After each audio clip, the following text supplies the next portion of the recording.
जय श्री कृष्णा, जय श्री गणेश। प्रिय भक्तगणों, स्वागत है आपका साधना के पाथ व्लॉग चैनल में। प्रिय भक्तगणों, आज भादो मास की हल षष्ठी का व्रत है, जिसे ललाटी वक्ष खल षष्ठी व्रत भी कहते हैं। हल छठ लल्लही के नाम से जाना जाता है। आज हम श्रवण करेंगे हल छठ माता की गणेश जी की बहुत ही दुर्लभ कथा।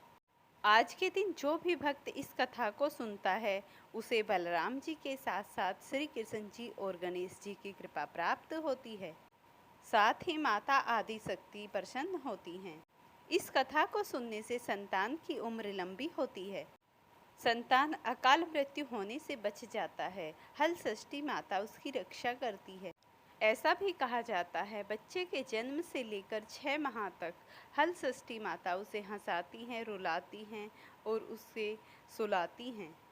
घर में सुख शांति बनी रहती है। घर में किसी भी प्रकार का कलेश नहीं होता। भाग्य के द्वार खुलते हैं। संतान तेजस्वी तथा महान होती है। घर में लक्ष्मी के द्वार खुलते हैं। तो आप सभी भक्तगण इस कथा को पूरे ध्यान मग्न और प्रसन्नचित्त मन करके सुनिएगा। चलिए सुनते हैं इस पावन कथा को। अगर आपने अभी तक मेरा चैनल सब्सक्राइब नहीं किया तो साधना के पाथ व्लॉग चैनल को सब्सक्राइब कर लीजिए, लाइक शेयर कीजिए और मुझे कमेंट में जय षष्ठी माता लिखकर बताइए। चलिए शुरू करते हैं आज की कथा। ओम गणपते नमः। ओम नमः शिवाय। एक नगर में 2 स्त्रियां रहती थी, जिनका दोनों का स्वभाव अलग अलग था। एक रिश्ते में वो दोनों देवरानी जेठानी लगती थी। देवरानी बहुत ही निर्मल, निश्चल और बहुत पवित्र और भगवान को मानने वाली थी। वहीं जेठानी तारा बहुत ही गुस्सैलू थी। एक दिन दोनों ने हल षष्ठी माता का व्रत रखा और दोनों शाम के समय भोजन परोसने के लिए थालियां लेकर बैठ गई। खाना जाते गर्म था तो दोनों ने सोचा जब तक ठंडा होता है वो बाहर बैठ गई। उसी समय वहां पर 2 कुत्ते आ गए। जब बाहर चपचप की आवाज आ रही थी तो सुमित्रा भी अपने कमरे में गई तो उसने देखा कुत्ता खीर खा रहा था। उसने जो बाकी की बची हुई खीर थी वो भी उसके सामने डाल दी। वहीं तारा ने जब देखा कि कुत्ता खीर खा रहा है तो उसने कमरे के द्वार बंद कर दिए और उसे डंडे से इतना मारा कि कुत्ते की कमर ही तोड़ दी। और वह कुत्ता तारा के कक्ष से जैसे तैसे करके बाहर निकला और बाहर निकलकर दोनों कुत्ते आपस में मिले और बोले। पहला कुत्ता जो सुमित्रा के कक्ष में था वो बोला कि भाई कैसे हालचाल हैं। उसने कहा भाई मेरी तो बहुत पिटाई हुई है। जब जो सुमित्रा के कक्ष से कुत्ता निकला था उसने कहा भाई मुझे तो भरपेट खीर मिली। जिस कक्ष में मैं था वो तो बहुत ही दयालु थी, उसने तो मेरी आत्मा ही तृप्त कर दी। जैसे ही खीर खत्म हुई उसने और डाल दी और मैं तो बहुत प्रसन्नचित हूँ। मेरी आत्माएं बार बार यही दुआ दे रही हैं। जिस तरीके से इसने मेरी आत्माएं तृप्त की हैं उसी प्रकार मैं मरने के बाद इसी का पुत्र बनूं और इसकी आत्माओं को बहुत ही सुख शांति और पवित्र करूं, हमेशा इसकी सेवा करूं। मेरी तो आत्माएं इसके लिए यही दुआ दे रही हैं।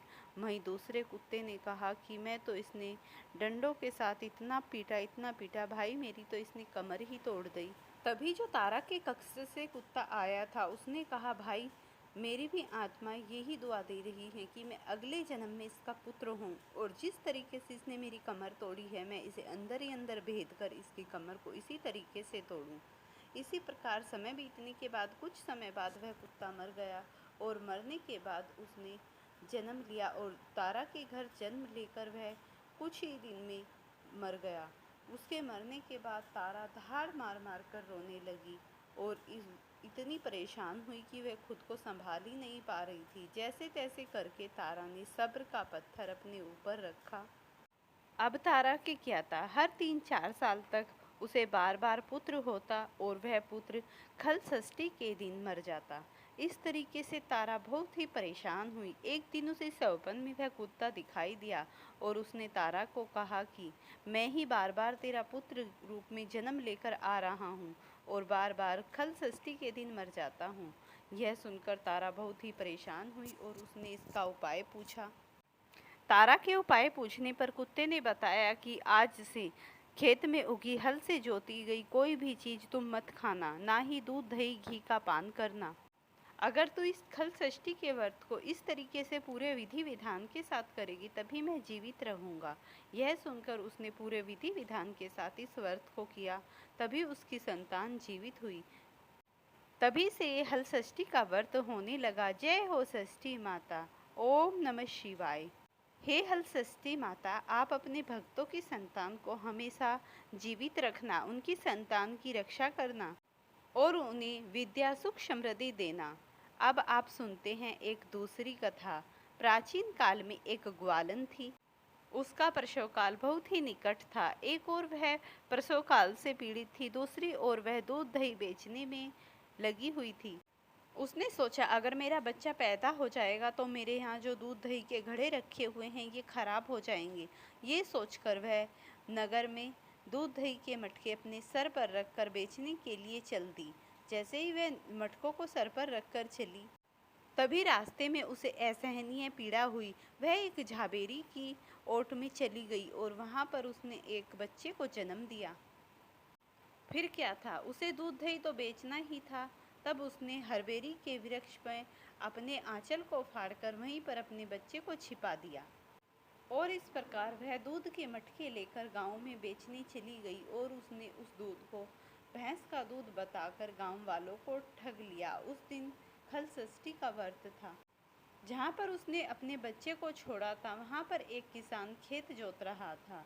तभी बैल का पैर उस बच्चे के सीने पर फंस गया और वह बच्चा वहीं पर मर गया। फिर भी उस किसान ने दिमाग से काम लिया और उस बच्चे के जो भी शरीर से खून की धारा निकल रही थी वहाँ झरबेरी के कांटों से उस बच्चे के शरीर में टाँके लगा दिए और उस बच्चे को झरबेरी के पास ही छोड़कर चला गया। कुछ देर बाद ग्वालिन वहाँ दूध बेचकर आ गई। बच्चे की ऐसी दशा को देखकर उसे समझते देर नहीं लगी। उसने सोचा यह सब मेरे पाप की दशा हुई है। तभी उसने सोचा अगर मैंने गाय का दूध झूठ बोलकर ना बेचा होता तो गाँव की स्त्रियों का धर्म भ्रष्ट ना हुआ होता और ना ही उनका व्रत टूटता। तब उसने सोचा कि मुझे अपना प्रायश्चित करके गांव वालों को सब सही सही बातें बताकर आ जाना चाहिए, तभी इस बात का प्रायश्चित होगा। वह ऐसा सोचकर गांव में वापस चली गई। तभी वह गांव में जाकर जहां उसने दूध बेचा था उन सभी स्त्रियों के सामने जोर जोर से बखान करने लगी और कहने लगी कि यह सब मेरी करतूत है जो मैंने तुम्हारा व्रत भंग कर दिया। उस गांव की सीधी सादी स्त्रियों ने उसे क्षमा कर दिया और क्षमा करके जैसे ही वह वापस आई तो वहाँ पर उसका बच्चा खेल रहा था और खिलखिलाकर हंस रहा था। तब वह समझ गई कि यह सब छठ माता का ही प्रकोप हुआ है। षष्ठी माता ने ही इसे जीवित कर दिया है। प्रेम से बोलिए हल षष्ठी माता की जय हो। प्रेम से बोलिए कृष्ण बलराम की जय। आइए सुनते हैं कृष्ण बलराम की कथा। इस कठिन व्रत को पूरे नियम से करती हैं। एक समय माता देवकी ने भगवान श्री कृष्ण और बलदेव जी के लिए इस व्रत को किया था। तो आज सभी माताएं और बहनें हल षष्ठी माता की इस दुर्लभ कथा का श्रवण पूरी श्रद्धा से करेंगी। वैसे हल षष्ठी के दिन 6 कथाओं को सुनने का विधान हो। षष्ठी माता की पावन और पवित्र बेला की कथा को पूरे ध्यान मग्न होकर पूरे श्रद्धा भाव से सुनिए। जय हरि विष्णु। षष्ठी माता की जय हो। हल षष्ठी माता कृष्ण के बड़े भाई बलराम जी के जन्मोत्सव के रूप में रखा जाता है और अपने बच्चों की खुशहाली के लिए प्रार्थना की जाती है। इस व्रत को करने वाली माताओं के लिए पूजा में व्रत कथा पाठ करना अनिवार्य होता है, वरना उनकी पूजा पूर्ण नहीं मानी जाती। अब आप षष्ठी माता की कथा का श्रवण कीजिए। एक समय राजा युधिष्ठिर ने भगवान श्री कृष्ण से कहा कि आपने संसार की भलाई के लिए ही अवतार किया है। इस समय सुभद्रा और द्रौपदी अपने पुत्रों के मरने से शोकाग्रस्त हैं तथा अभिमन्यु की स्त्री उत्तरा का गर्भ भी अश्वत्थामा के ब्रह्मास्त्र से खंडित हो गया है। माता पिता को संतान के बिना अत्यंत दुख है। अतः हे प्रभु, आप कोई ऐसा व्रत व्रत दान अथवा उपाय बताएं जिससे कि माता पिता संतान शोक से दुख न हो और उत्तम दीर्घायु तथा स्वस्थ संतान उत्पन्न हो। ये सुनकर भगवान कहने लगे, हे राजन, मैं तुमको एक व्रत बतलाता हूँ जिसको नियम पूर्वक करने से खंडित गर्भ भी जीवन पा जाता है तथा संतान दुखी नहीं होती। तब राजा युधिष्ठिर के पूछने पर भगवान श्री कृष्ण ने कहा, प्राचीन काल में सुभद्रा नाम का एक प्रसिद्ध राजा था। उसकी रानी का नाम सुवर्णा था और उसकी एक हस्ती का नाम प्रतापी पुत्र था जिसने अपने नाम से हस्तिनापुरी बसाई। राजपुत्र एक दिन धराती के साथ गंगा जी में स्नान करने गए और गंगा के जल में कीड़ा करने लगा। इतने में ही एक ग्राह उसे जल में खींच ले गया। धराती ने यह घटना जानकर रानी को बताई। यह सुनकर रानी स्वर्णा बहुत दुखी हुई और क्रोध में उसने धराती के पुत्र को धधकती हुई अग्नि में डाल दिया। तदंतर राजा और रानी अपने प्राण त्यागने को तैयार हो गए। उस धराती की माँ भी अपने पुत्र शोक में किसी निर्जन वन में चली गई। वह धराती वहां एक सुनसान मंदिर में शिवजी, पार्वती तथा गणेश जी की पूजा करने लगी। प्रतिदिन पूजन व ध्यान करके वह तृण धान्य तथा महुआ खाया करती थी। भगवान बोले, हे राजा युधिष्ठिर, इस प्रकार व्रत करते हुए उसके प्रताप से भादोपद मास की कृष्ण पक्ष की षष्ठी के दिन नगर में एक अद्भुत दर्शन हुआ कि एकाएक धरती का पुत्र अग्नि से जीवित निकल आया है। राजा रानी ने भी उस धराती के पुत्र को अग्नि में से निकलते हुए देखा, जिससे उनको कोई आश्चर्य हुआ। उन्होंने पंडितों से उसको जीवित बचे रहने का कारण पूछा। इसका रहस्य बताने के लिए शिवजी की आज्ञा से वहां पर दुर्वासा ऋषि आ पहुंचे।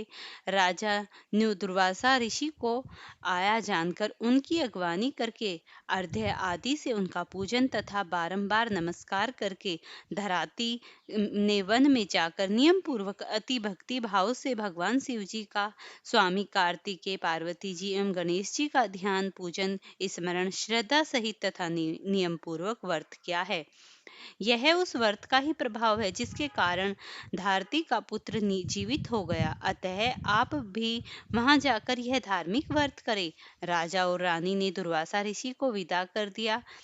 तदुपरांत वे दोनों धराती के पुत्र को लेकर उस धात्री को भगवान शिव का कुश पालास के नीचे अति श्रद्धा के साथ पूजन अर्चना करते हुए देखा। राजा ने धात्री को उसके पुत्र से मिला दिया।